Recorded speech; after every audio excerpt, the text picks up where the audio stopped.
tripping. I ain't got all of my channels going. Let me get all my channels up and going. Boom.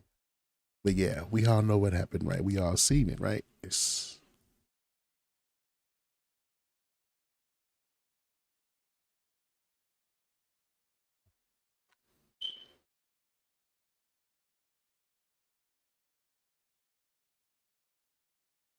and then they grabbed the old guy. Yeah. So we all know what happened though, right? We know what's happening with that. But let's get off into the something else, another element to this whole thing. You know what I'm saying? It's always more than meets the eye when you're dealing with this government. You know, always more than meets the eye. So let's go to the next video, the little debate. Let's pay attention to the words, ladies and gentlemen.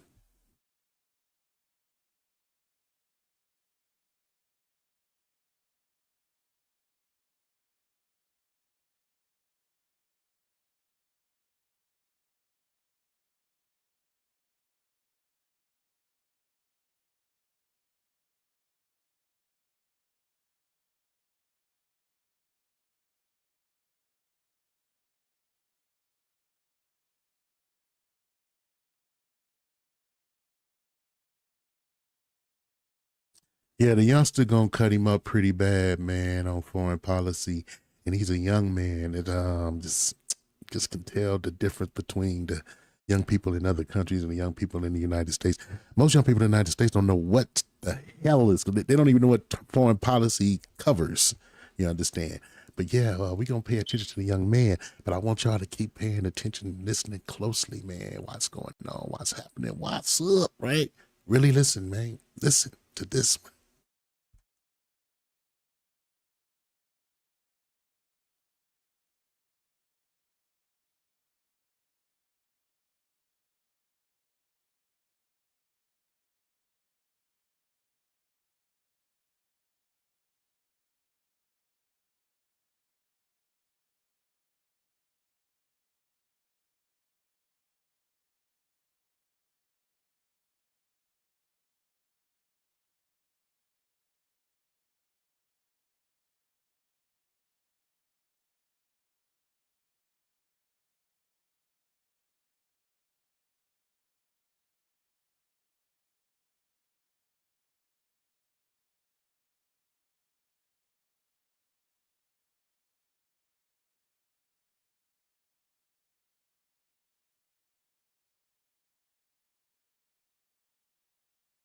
Stand by, ladies and gentlemen.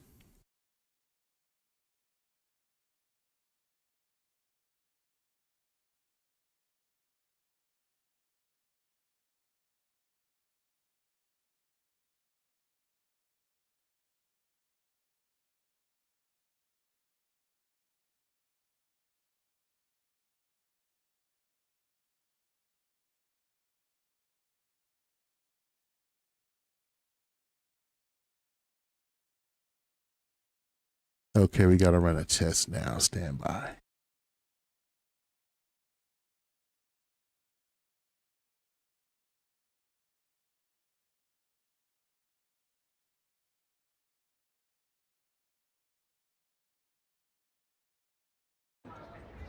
Counting or not counting gang violence? Great.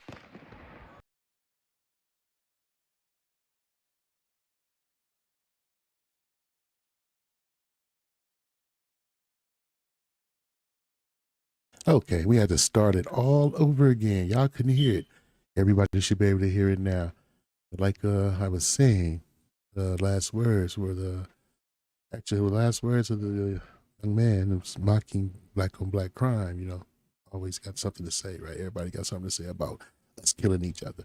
We've got nothing to do with this one, ladies and gentlemen.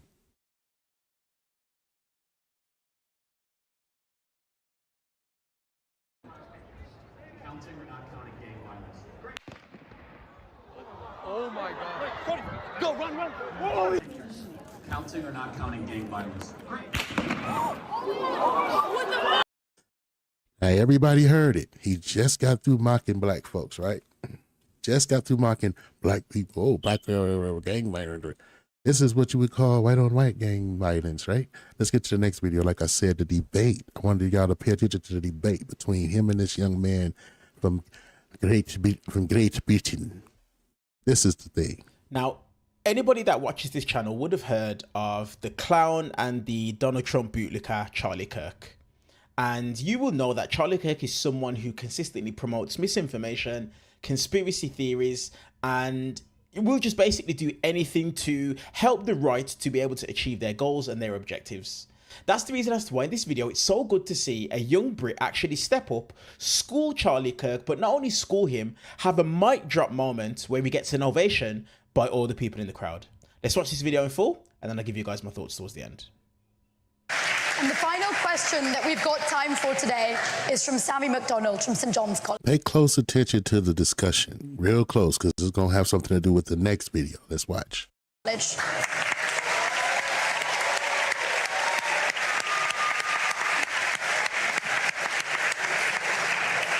Good evening, Mr. Kirk.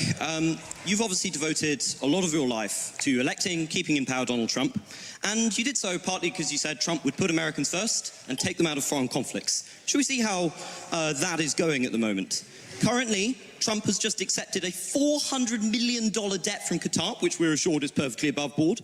Billions in arms are going to Saudi Arabia, which they're using to bomb and starve Yemeni children. Not sure how that's in the interest of the United States, but it might be in the interest of the $5.5 billion deal his failed sons are receiving.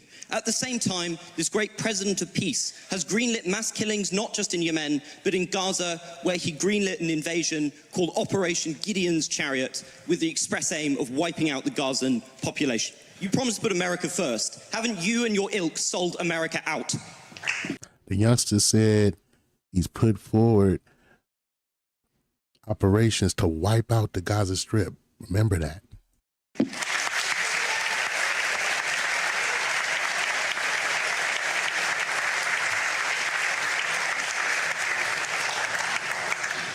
No. Well, I'm glad you have great intellectual substance and can answer. Because it's all the culture wars for you, isn't it? The second someone actually tells you what you're doing, which is bread. Can you calm down a little bit? Like, just a little bit. Pounding the table, you're all over the place. No. You want me to go piece by piece? I ain't want to be condescending. Now, stick to the facts. Now, let's get to the conversation. You answered no quickly and sharply. You had every right to think that your statement had came to an end. Peace, or would you like me to talk slower? I think you can. Number one, Donald Trump is convening a peace deal between Russia and Ukraine. Joe Biden gave them armaments. That's going well, isn't it? It's going well. Can you not interrupt me? Well. I allowed you to talk uninterrupted. You're famous for not interrupting. Yeah, I haven't interrupted a single person here today. Can I speak uninterrupted, actually? Okay. He is convening a peace deal between Russia and Ukraine. I believe we will see an end to that war. Number two, he's actually talking to Iran and discouraging Israel to strike the interior of Iran, and has stopped many other international countries to do the same. Number three, can you give him credit for ending the Indian-Pakistan war? Both of them said he didn't do that. Well, hold on a second. Let's go back. No, that's important. Russia, Ukraine. Hold on, that's important. Can I speak now? Yes, but the Indian-Pakistan thing, you got to go deeper than that. Let's go with. What's there to go deep on? They both said he didn't do that. I mean, there's nothing else to discuss. I mean, wait a minute, man. What are we doing here? Let's go in order. Is a peace summit where the main person in question, Russia, doesn't show up, is that a success, Mr. Kirk? Well, I'm not even sure. I'm not even sure. Not a success? Well, again, these are ongoing negotiations. Now, that's a real good question. If you had a peace summit in Russia, one of the biggest players to have anything to do with peace, since they the ones that's at war right now, don't even show up.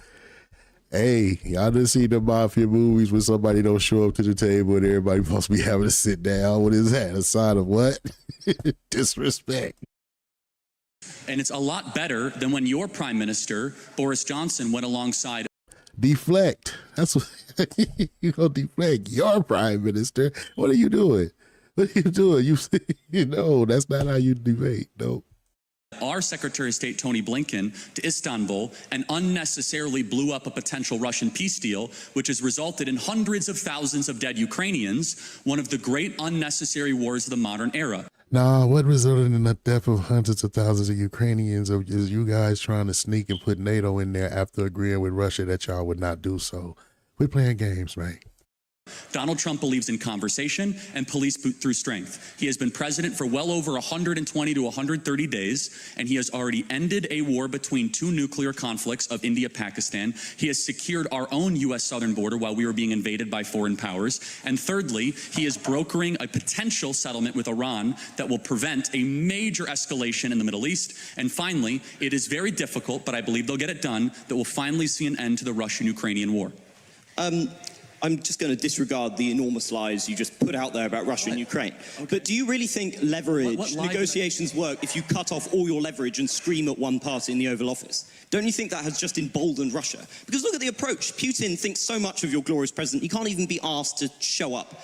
You have elected, or help elect, somebody who is at best an idiot and at worst is deeply corrupt. Okay, again, so Trump and Putin had a 2-hour phone call today. You'll acknowledge that's a good thing. The pursuit of peace can sometimes be a winding road, and it's a lot. That don't necessarily make it a good thing just because a person talked to you for a little while. They could just be humoring you.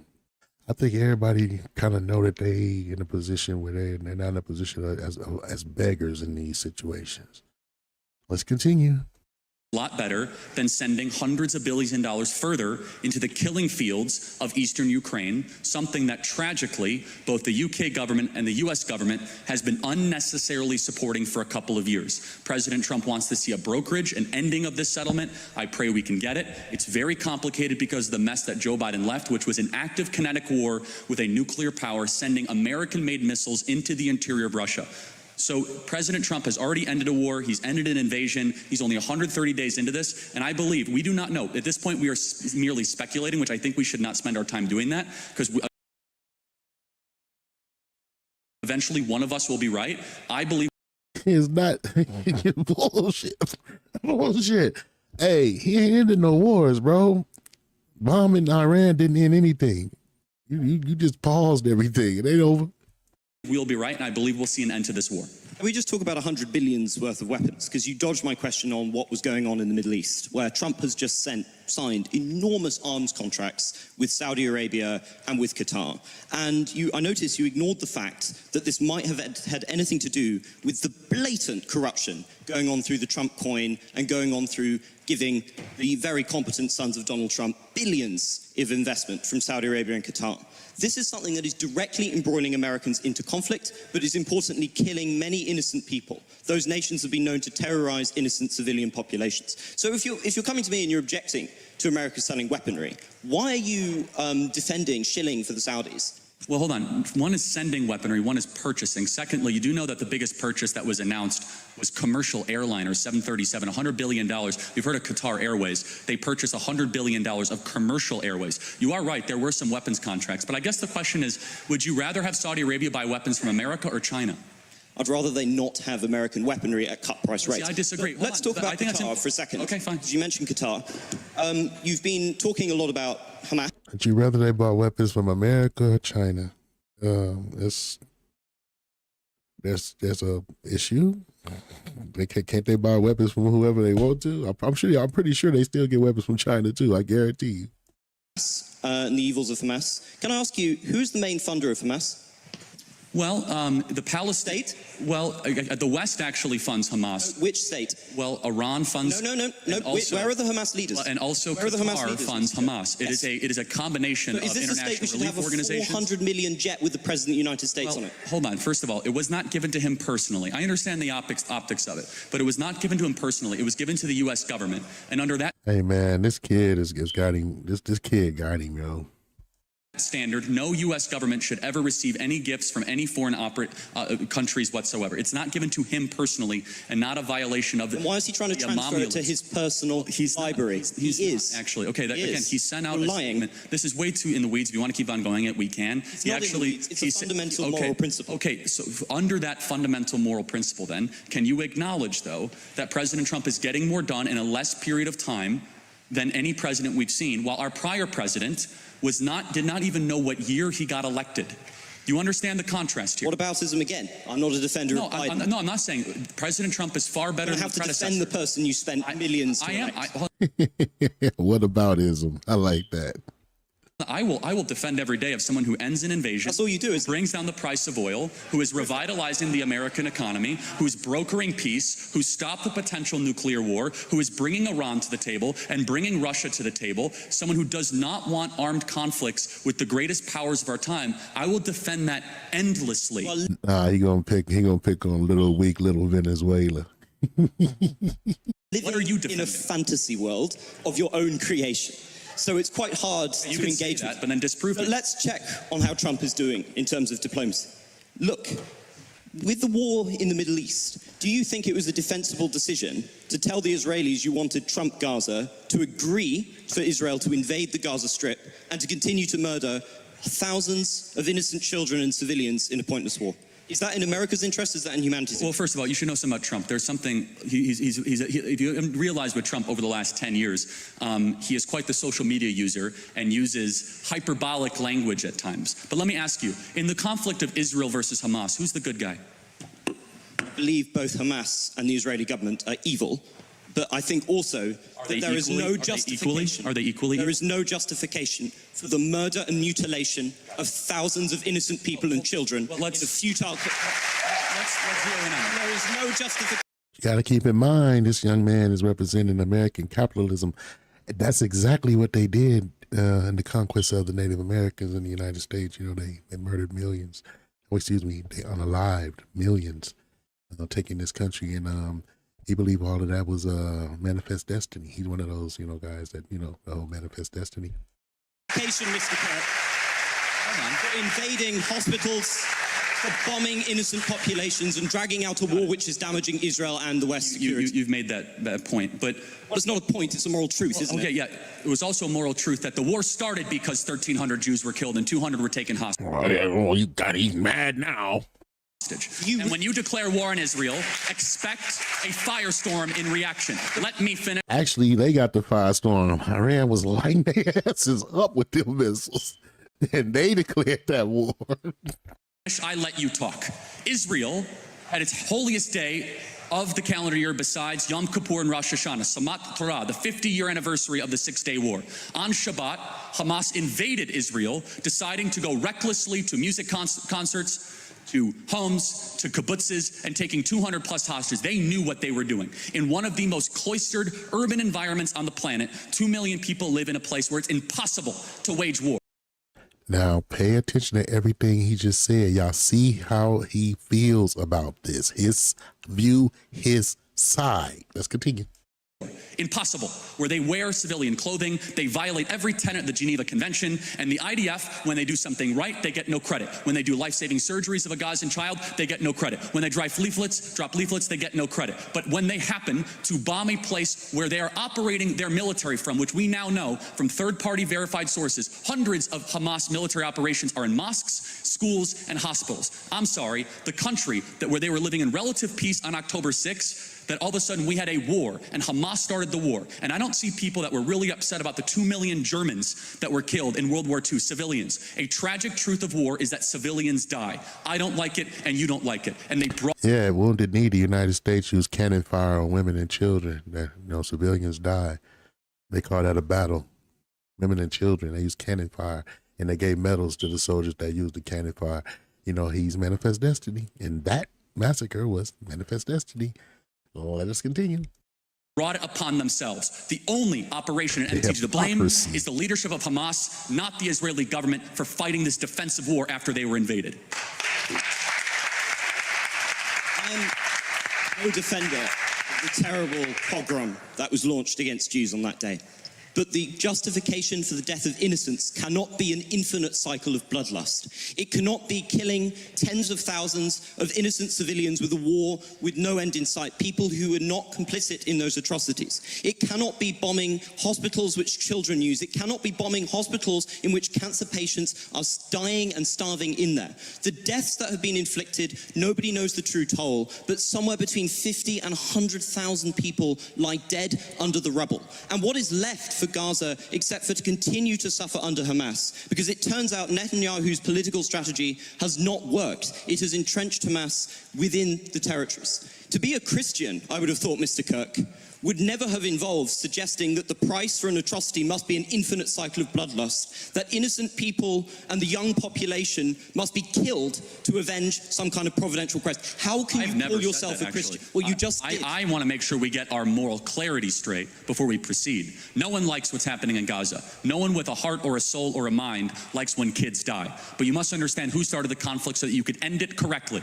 And until Hamas brokers an unconditional surrender, of which they are unwilling to do, they could release the hostages and drop their weapons and their lives would be spared. Instead, they are using children of Gaza as cannon fodder, financed by the Iranian mullahs and dragging the entire world into this conflict. So I don't even know what we're debating at this point, other than I believe that Israel, I believe the facts, Israel was unconditionally attacked on October 7th. They're responding in kind. And I would just ask you a very simple moral question. How should Israel have responded? Not with the blanket Y'all heard what he said he believed. Let's continue.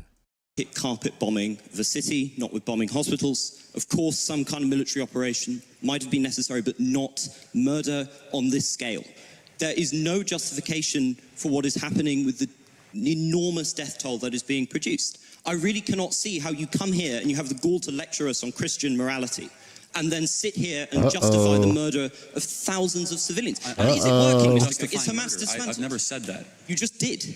Well, no, This is your whole in thing. war, these are called casualties These of are a casualties. war. Okay? Stop bringing this Again. to close. Yeah, stomping babies heads in with boot heels to reserve bullets, launching missiles on population that you know are more basically just women and children, shooting people up when they come to get food. They running up with bowls and pots in their hands, and y'all releasing, getting off with, heavy artillery, armor piercing bullets and everything. Yeah, that's casualty. Yes, casualty. I'm not going to justify every military maneuver of a 100,000 person army. You know what? We heard enough about this one. Let's get to the next one because it gets interesting. But the fact is now Bibi and the Israeli Listen to what he's saying now. hard right government has a mandate. I got to be careful the way I say this. They're going to try to ethnically cleanse Gaza. Yep. I mean I don't use that term lightly. Okay. Yeah, I heard what he said. This is his more one of his more recent comments on the Israel-Gaza situation. Let's continue. A few weeks before the tragedy yesterday, I called him and I spoke to him and I said, please come to Israel. I invited him to Israel. And sadly, that visit will not take place. But he was a defender of our common Judeo-Christian civilization. He was unbelievably excited to walk in the footsteps of Jesus here. I don't think it, I know it. He was going through a lot and there was a lot of pressure. Shut up, Meg. Shut up, bitch! Shut up, Meg. Shut up, bitch! Shut up, Meg. And it's hard for me to watch the people who were pressuring him, I don't know, just say the things that they're Shut up, bitch! saying. There's something about it that just feels really fake to me. And they would have allowed him to lose and wanted him to lose everything. It tripped me out when you got the conservative women who's believe women should be in the home and being mothers and all that out front doing podcasts. I just find that just crazy. And then you Christian on top of that. Yeah. For changing or even slightly modifying an opinion, and then to see them doing what they're doing today, it's hurtful to me. It's very hurtful to me. One thing about Candace Owens is she doesn't just believe anything she sees. She does her research, digs deep and finds the truth for herself, even if it comes with risk. She never gives up. Some might think that once Charlie Kirk's killer was found, the story ended there, but there could be more behind it. What was the real motive? Considering everything Charlie was going through, as Candace Owens pointed out, there's a strong possibility someone was pulling strings behind the scenes. But for now, I want you to just listen to this clip of Charlie Kirk talking about Bibi Netanyahu and Israel on the Patrick Bett podcast. Take a listen. So I've been to Israel many times. The whole country's a fortress. Listen very closely. Y'all heard what he was just telling the youngster, right? Listen to him now. When I first heard this story, I still had the same gut instinct that I did initially. I find this very hard to believe. I've been to that Gaza border. You cannot go 10 feet without running into a 19-year-old with an AR-15 or an automatic machine gun that is an IDF soldier, right? The whole country is surveilled. And so let me just kind of go through this. We don't talk about Israeli politics very often, and most Americans don't know this. The last 9 months, Israel was on the brink of civil war. It's not an exaggeration. This judicial stuff, there were hundreds of thousands of Israelis taking to the streets because Bibi Netanyahu was basically redefining the Israeli constitution. That's not an exaggeration, right? He said the judicial branch has too much power. There were protests planned this week against Netanyahu, where they anticipated tens of thousands of people to take to the streets. That's all gone, Patrick. Netanyahu now has an emergency government and a mandate to lead. I'm not willing to go so far that saying that Netanyahu knew or there was intelligence here, but I think some questions need to be asked. Was there a stand down order? Was there a stand down order? Ooh, the things that he is saying out of his mouth. You hear what he just said? Was there a stand down order? Let's get back. 6 hours? I don't believe it. Israel's the size of New Jersey. When I took a helicopter ride from Jerusalem to the Gaza border, it's 45 minutes.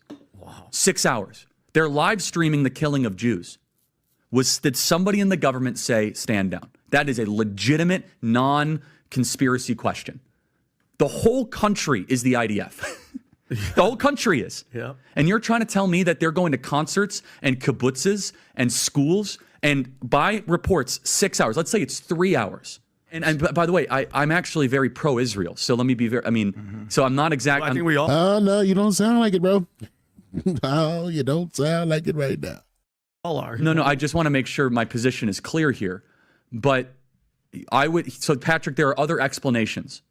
It's possible that the Netanyahu government was double-crossed by bad agents. Okay? That's dark, but it's not as dark as what we're talking about. Okay? Another aspect is that Netanyahu might have traitors in his government, like legitimate traitors that have infiltrated. I was texting with some senior people in the IDF, and they said, Charlie, I can't say too much, but let's just say the same problem you have with the left in America, we have here in Israel. So there's something to think about.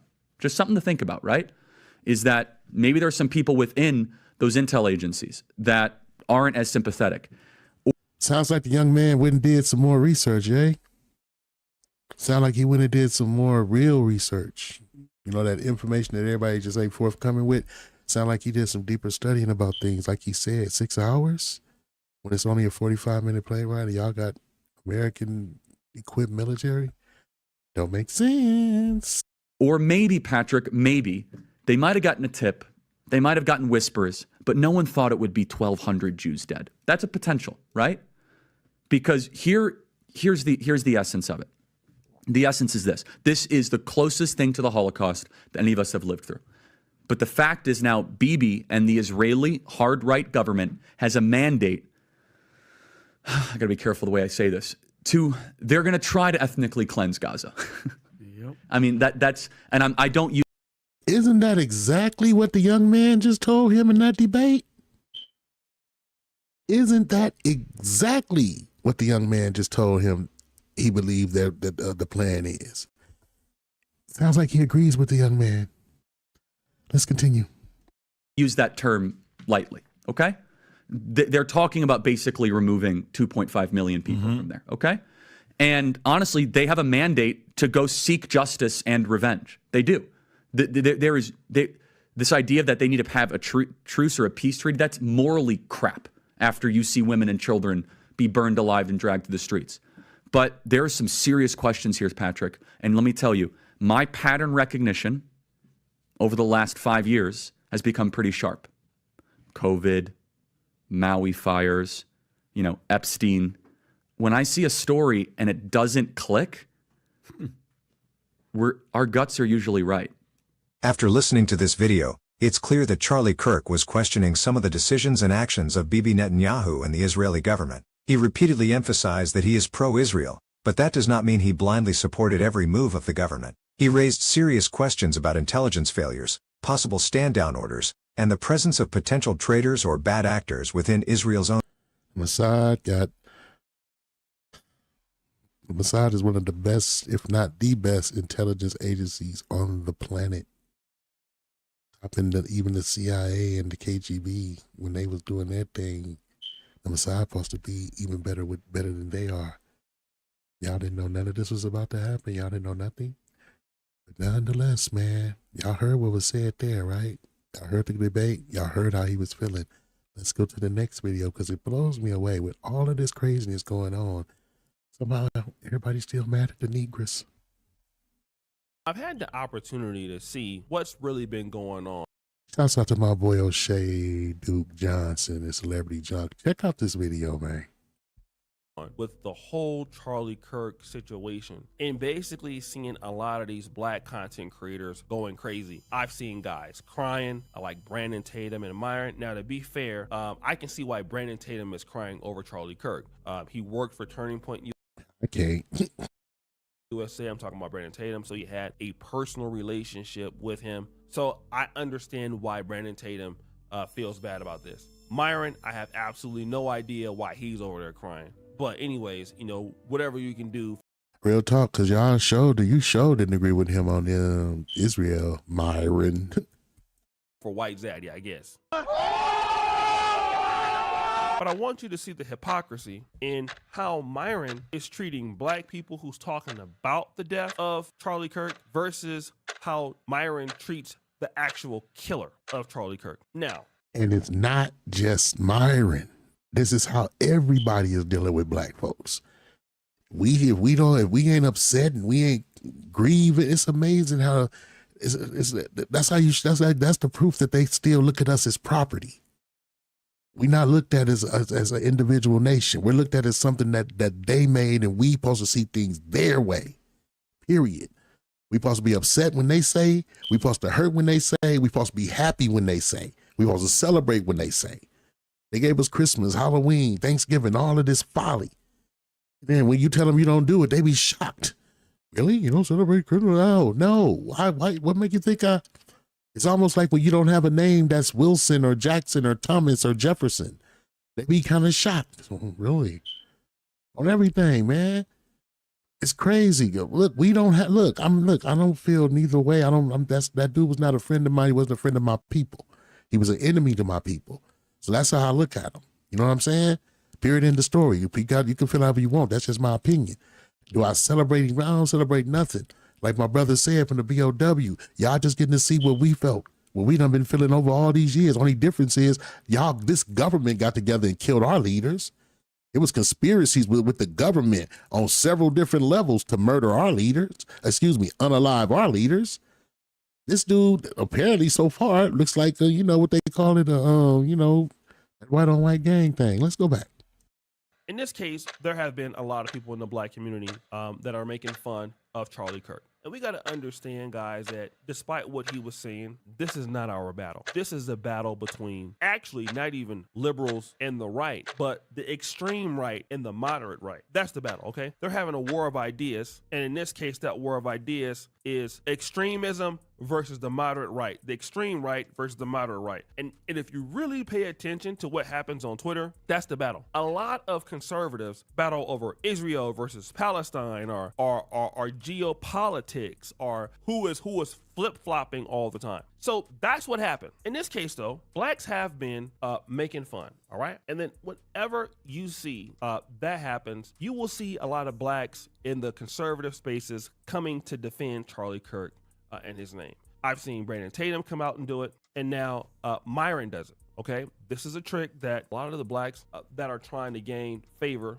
within white conservatives, you'll see them doing that. Literally, they will basically, start defending the territory of whites by going back and forth for blacks. And in this case, Myron is going to be roasting a lady who has unfortunately made fun of the death of Charlie Kirk. And then you got this fat right here dancing as he dies.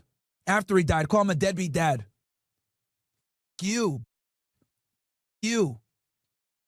fat, with your fake hair, guaranteed you're probably going to get diabetes, like every other black. Hey, man, real talk. This dude, Myron, that's why he done tripled his security and stuff and start canceling his speaking engagements. Tough as he is. You see how he run his out reckless, he run his mouth. He done been approached in them streets, too, already. He didn't get approached by the right one, but he done been approached out there. The thing about it is, this dude, Charlie Kirk had a whole bunch of horrible things to say about George Floyd. He said George Floyd died from overdose. The officer that's convicted him of his unaliveness should be released. Here it is, the knee on the neck had nothing to do with it. He had the drugs and so he would have dropped dead right there had the cop not even touched him. He would have dropped dead right there on that spot. According to this dude, that's the logic he was going with. But nobody ain't supposed to have nothing to say about his death.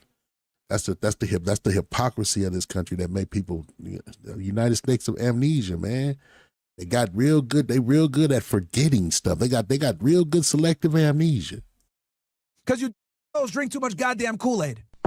So that's just some of the names that he's calling her. Okay, I won't go into detail, but you can imagine what's happening next. Okay, she's calling her fat. You know, you're this, you're that. All these rude names. Now, once the killer is found out, right? Once it's discovered who the killer is, which we now know it's Austin Robinson, I want you to see Myron's behavior towards the identity of the killer. Robinson was taken into custody on Thursday night in southern Utah. So wow, so last bro, night, not this morning. This dude's dad was a cop, bro. Son, dude. Come on, man. From the looks of it, it seems like his family, you know, honest family. What I say? What the is going on, man? Yeah, man, the killer, man, look, he looks like a decent dude. Honest family, father's a cop. What's going on? It's like he making up excuses. It's like they all doing the same. This is him. Same thing with everybody else that's on that side. All of them are doing the same thing. They got horrific things to say about anybody black that's not feeling sorry, that's going online and expressing the fact that, hey, we not mourning this. This is not our issue. This got nothing to do with us. It was just like when the Queen of England died, and they was tripping because black folks was coming on there and that's no go. Hey, get ready for slavery. Oh man, she was a queen. How dare you? What? You know what our family did to our people? Man, see, that's the thing right there. And then we supposed to get over everything. You know they never gonna get over this. Just like they never got over all the. It's another one. What was this? George Lincoln Rockwell? Look him up. He was Charlie Kirk before Charlie Kirk back in the 60s. He got killed by another white supremacist too. In 63, I think. He got killed right before Malcolm. I mean, no, right before Kennedy. Yeah, right. There was a lot, like I said on the other show, there was a lot of assassinations in the 60s. He was one. He was the head of the United States. He had the head of like a United States Nazi organization. I'm gonna put the link in the description, or we're gonna just do a whole show on him, period. Because he was Charlie Kirk before there was Charlie Kirk. You understand? And he was shot with a rifle from by one of his people that was a part of his organization, another white supremacist. But what is going on in America? Last night, after having confessed to his father. His father is a 27-year-old veteran. Now we know why his father told him you got to turn yourself in. Look at that. His dad was a former deputy, man. No wonder, because I was wondering, like, damn, like, must be tough to turn your kid in. But he don't even sound like he angry at this dude. But he's so upset about Charlie Kirk. Charlie Kirk's wrong. We're crying over Charlie Kirk. But you don't even sound like you angry at this dude that's actually killed him. But you're going off on the black folks, though. Tell you about, man, that's Ishmael, man. Boy. He's law enforcement, man.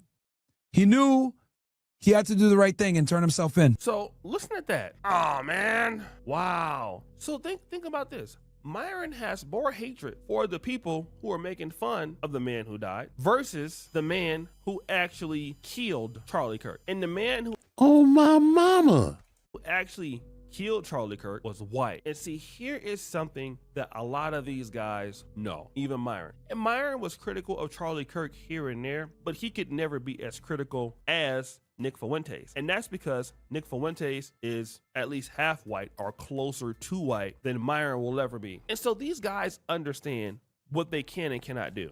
All right. All the black ones over there understand it. Number one, you can criticize white liberals. Okay. You have every right to do that. You can criticize to a certain degree, depending on what side of the geopolitical fence you're on, Israel. You don't see many blacks getting involved with that, but you have the right to do that. You can. No. We gotta get to the next video because we gotta check out Ben Shapiro right quick. Okay, so they want me to talk about this boy.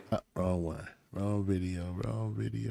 The most recent episode of Real Time with Bill Maher was mostly spent unpacking the brutal assassination of Charlie Kirk. And one of the episode's featured guests was legendary conservative commentator and debater Ben Shapiro, who was also a close friend and mentor of Kirk himself.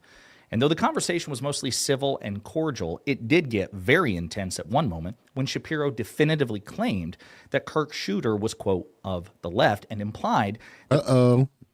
Y'all know Bill Maher go hard, right? Watch this, man. The shooter's motivation was that of leftist political ideology, causing Bill Maher to brutally shut him down and call him out for making such sweeping claims when the evidence in the investigation were so premature. And I'll note two things before we play the clip. The reporting that Shapiro was citing has since been retracted. We'll get to that. And number two, Shapiro himself, towards the end, started to walk it back, understanding that he'd overreached. Check it out. If there's a shooting at a synagogue, it is very likely to be either a white supremacist or a radical Muslim. If it is a shooting of a Republican politician, it is very likely to be a trans Antifa Marxist shooter. That is just not that true. We don't know what this kid is. We do know this kid was of the left. We do know that. We do know what? That this kid was of the political left. That is according to contemporaneous reporting from The Guardian as well as Tablet Magazine today. It's 2 days. Note that. Contemporaneous reporting from The Guardian. Please note that. Of the political left. That is according to contemporaneous reporting from The Guardian as well as Tablet Magazine today. It's 2 days out. We don't know shit, Ben. But we don't know shit. They never do. The internet is undefeated in getting it wrong to begin with. It's not about the internet. That's about the actual reporting by mainstream accepted. The Guardian is not a right-wing. Here's what we heard. Here's what I was told so far, and I'll tell you what was wrong. First, I heard he's a registered Republican. Not true. Okay. Then he was a donor to Trump. Not true. His father works in the sheriff's office. Not true. There was a picture of him wearing a pro-Trump shirt. Not true. Member of the Democratic Socialists of America. Not true. We don't know what he is. Well, how are you so sure he's of the left? Now, I agree when you write on a bullet, what did he write on the bullet? Catch this fascist, which is also a gamer thing. Okay, but now I'm hearing he may have been part of that group for whom Charlie Kirk was not right-wing enough. You mean the Groypers, yes. I mean, so that would... You're sure he's not that? I'm not sure that he's not that. A minute ago you were sure what he was. Hold on, Bill. Hold on. Okay, because I've been... You were. You dumb son of a bitch! No! That was an... You dumb son of a bitch! You dumb son of a bitch!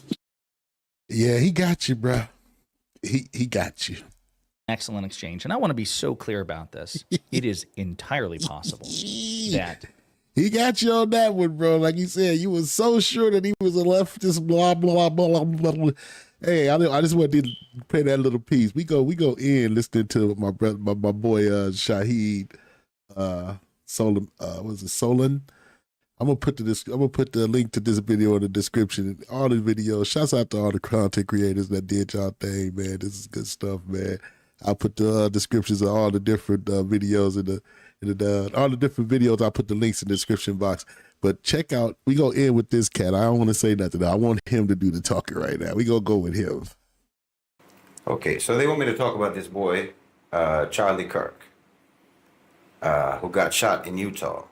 Him getting shot in Utah makes him, I believe, American number 18,533 who got shot in the U.S. this year, shot and killed. And I think that there were 3 more people who were killed, shot and killed in Colorado, just over the mountains, within hours of his shooting. And all the flags in America are going to fly half-mast, not for those 18,335 other victims, but they're going to fly half-mast for Charlie Kirk. That's just an observation. You can do with it what you will. I'll be honest, when I first heard that he had been shot, I made a joke about it on X, because frankly, He says it's just an observation. You can do with it what you will. This dude is sharp, man. Keep listening. I'm just as used to theatrics coming out of America as I am used to gun violence coming out of America, and I thought that theatrics seemed more likely in this case. But when I did learn that he died, I deleted my post. I deleted it out of respect, not for him, but for the severity and for the solemnity of the judgment that he has now proceeded to. Because everything... Yeah, something like that on record. Everything that he ever said and everything that he ever did that harmed anyone, well, he's going to answer for that. He's going to answer for that right now in his meeting with Allah subhanahu wa ta'ala. And the heaviness of that meeting is disturbing to any of us who believe in it. But we'll talk about it. Let's start with the obvious, okay? First, I'm not going to feign grief or feign mourning for this person. I know that's a hypocrisy that social etiquette demands at a moment like this, but we all know that he would certainly not grieve for us. He certainly would not mourn for us, just as Would sell your baby into slavery and go home and sleep like one. Better believe it. as he never grieved and he never mourned for the wanton slaughter of the Palestinians in Gaza. He never grieved for that.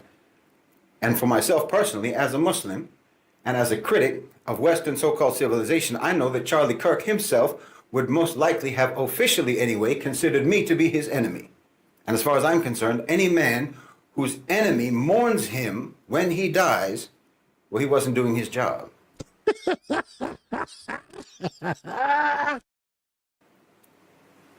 And I don't think it can be said about Charlie Kirk that he didn't do his job, which is to say that he never did anything and he never said anything in his public life that would make me mourn his passing, just as I hope that I will never say or do anything in my public life that would make my enemies grieve for my passing. They should be happy when I die. Enemies are disturbed by each other's presence, not by each other's absence. But let me also be crystal clear about this. It doesn't make me happy either. I neither mourn nor celebrate. Neither of those reactions is appropriate, in my opinion. Whoever pulled that trigger didn't do it for me and they didn't do it for you. I don't even see them as being on two different sides. They didn't silence Charlie Kirk. They That's right. They not on two different sides. On me. amplified Charlie Kirk. The power structure never cared about that boy. They used him. And he's more useful to them now than he was the day before. He's You better know it. If y'all don't know that, y'all don't understand political science. more useful to them dead than he was alive. Listen, you don't defeat someone like this, someone like a Charlie Kirk, a tool like him, by letting that tool mold you into exactly what they want you to be. That killer didn't deliver justice. If you think they did, he didn't. He delivered to the power structure an even more enhanced weapon. He made a mediocre, but dangerous and polarizing figure, Charlie Kirk, into now an impeachable icon for the very fan base that he most likely despises. And he made criticism of Charlie Kirk's ideas. Now it's disrespect for the dead. This is not resistance. This is a gift. This is a gift to the very security state that he probably thought he was attacking. No, it's stupidity. Or maybe, as the conspiracy theories are already speculating, what actually happened was just a purge of an expendable asset to create a more powerful symbol. Well, they'll use Whoa, man, are y'all listening to this? his death. Oh, how they will use it. They will use his death to paint every dissenting voice, every cry for a more just world. They'll paint it with the same bloody brush. They're going to use his death to avoid once again ever having to look in the mirror. They're going to hold Charlie Kirk's body up as a shield against any examination of the society that created him. And the society that created his killer. The society that they made and that they rule, and you didn't do anything now but strengthen their hold on that society. Real talk. They're going to use his corpse as a pulpit to preach from. And you just validated all the lies that they're going to be preaching. Yes. You understand me? Because listen, the truth is the Charlie Kirks of the world are not the enemy. The enemy is the society, it's the system, it's the power structure, it's the so-called civilization that creates boys like Charlie Kirk. Produce them. I call him a boy because that's what he is to me. Real I'm talk. 54 years old. Real talk. He's a kid. That's to what he us. is to me, or that's what he was. And He also because was. he presented a childish, simplistic cartoon portrait of America Yeah. that only a young boy could ever believe in. He Real talk. presented an America without complexity, without guilt, without the burden of their terrible history. Well, that's a seductive product. And America has always been an eager market for that sort of a product. He existed because of supply and demand. You demand and the power structure supplies. The killer and the killed are the products of the same sick society. Sick, corrupt, Kirk and his hypocritical killer, system. and the other 18,535 victims and their killers. And wallahi, if you don't clock this reality, if you don't understand this reality, and if you let yourself get swept up in all the narratives and all the counter narratives, then you might just end up being like one of them, on one side or the other side of that gun, because the machine is already spinning. The machine, that same machine that Charlie Kirk served so faithfully. They're spinning the narrative now. They're going to label him as a martyr for free speech, a victim of left-wing extremism. And they're going to use his death, they're going to use it to demand more surveillance, more censorship. It's crazy because, like he said, they're going to, oh man, yeah. Censorship, more policing, more militarization of the police against their opponents, more police powers. They're going to use his blood to sanitize his ideology and to legitimize every poisonous thing that he ever said. And some of you are... Like he said, they're going to make him a martyr for free speech. When the truth is, man, they shutting people's speech down right now over him. You can't just go online and say what you want. They firing people left and right just for speaking their mind. You know what I mean? For having an opinion. They got freedom of speech, right? But the job has the right to fire you if you do anything that they feel discredits or embarrasses their company. Man, free speech is not embarrassing your company. He said what he thought, but that's that. You know what I mean? That's how I would see it. I don't care who it is. I could work with you and you could be racist as hell. That's fine. I'd rather deal with someone who openly lets me know that they racist than deal with somebody that fakes like they not. There's a whole lot of that in the United States, dude. And every one of y'all know it. You don't play no games about it. But yeah, man, that's my time, man, for the evening. Appreciate y'all coming through to hang out, though, man. We always can use some old people. Hey, man, shouts out to all my loved ones, man. Poking their nose up in here for a couple of seconds, hanging out with your boy, Like I said, that's going to be my final little take on that particular subject. I'm not going to go off into it no more. I said what I thought, and we done did 3 little videos on this whole thing, so there will be no more. It's talking about what's going on, what's happening, man. I wanted to break it all down. You're dealing with the conversation in the beginning. You saw he was extremely pro-Israel when he was debating the young man. He had a reason and an excuse for every atrocity that was going on. But then you see him on the Patrick David show, and he's walking it back. Wait a minute, man. A lot of this don't make no sense. There's some questions we need to ask. I don't think that many people should have died. Something ain't right. And old boy Myron Gaines, if you look him up in the videos that he did on when he debating the Jewish folks out in Miami, out in the clean and open, which I don't think he's gonna be doing no more. He was telling the same thing. A lot of those people were killed under the what they call the Hannibal Hannibal order, something where they give this order to where you kill your own people and keep them from going into being taken as hostages. But it's like it's an initiative that Israeli army will do. Kill their own just to keep them from becoming hostages. Look up the video. Myron Gaines speaks about it or whatever. But the thing about it is this. You see how he came and he switched it up that way. He felt like he was feeling different. Then you see what I'm saying? Then we get from there, and like I said, you got Myron Gaines, and Myron Gaines is just speaking for how a lot of his supporters feel.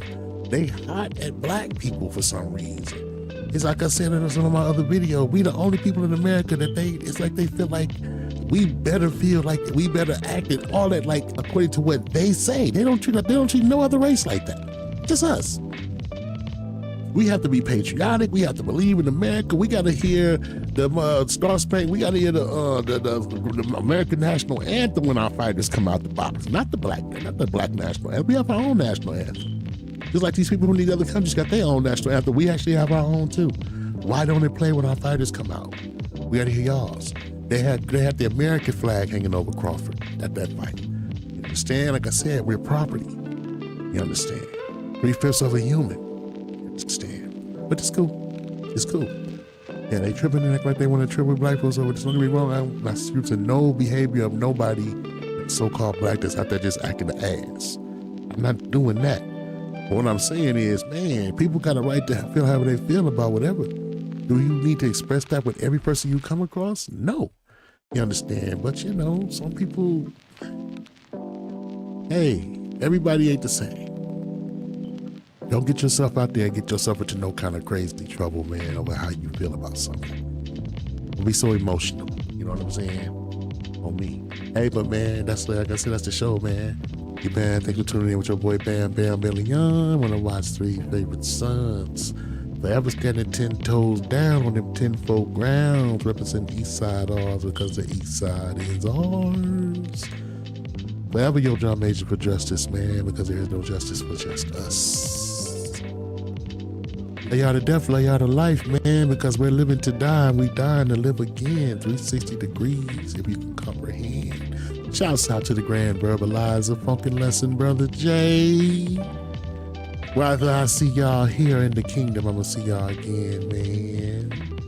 Till then, hey, keep breathing, man. Keep taking your best and doing your best to get it right. Won't be long now, man. You understand what I'm saying, man? But yeah, man, see y'all the next time around. Peace.